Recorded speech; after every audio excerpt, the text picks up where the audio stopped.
Hi friends, welcome to my channel. అయితే ఇప్పుడు ఏంటంటే ఇది బీరపాలు పెట్టాను, హార్వెస్ట్ అయిపోయింది. ఇంకా తీస్తాను, ఇది ఎండిపోయింది. తీసి 2 రోజులు మట్టి ఆరబెట్టుకున్నాను.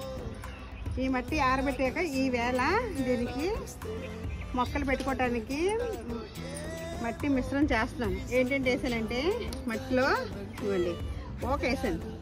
ఓకంటే ఓక చూపిస్తానండి. ఓకంటే ధాన్యం పొట్టు అంటే కోకో పీది బదులుగా ఇలాగా ఇది ఓక. మనకి ఇంత తేలిగ్గా ఉంది, ఇది ఓక అంటారు దీనికి.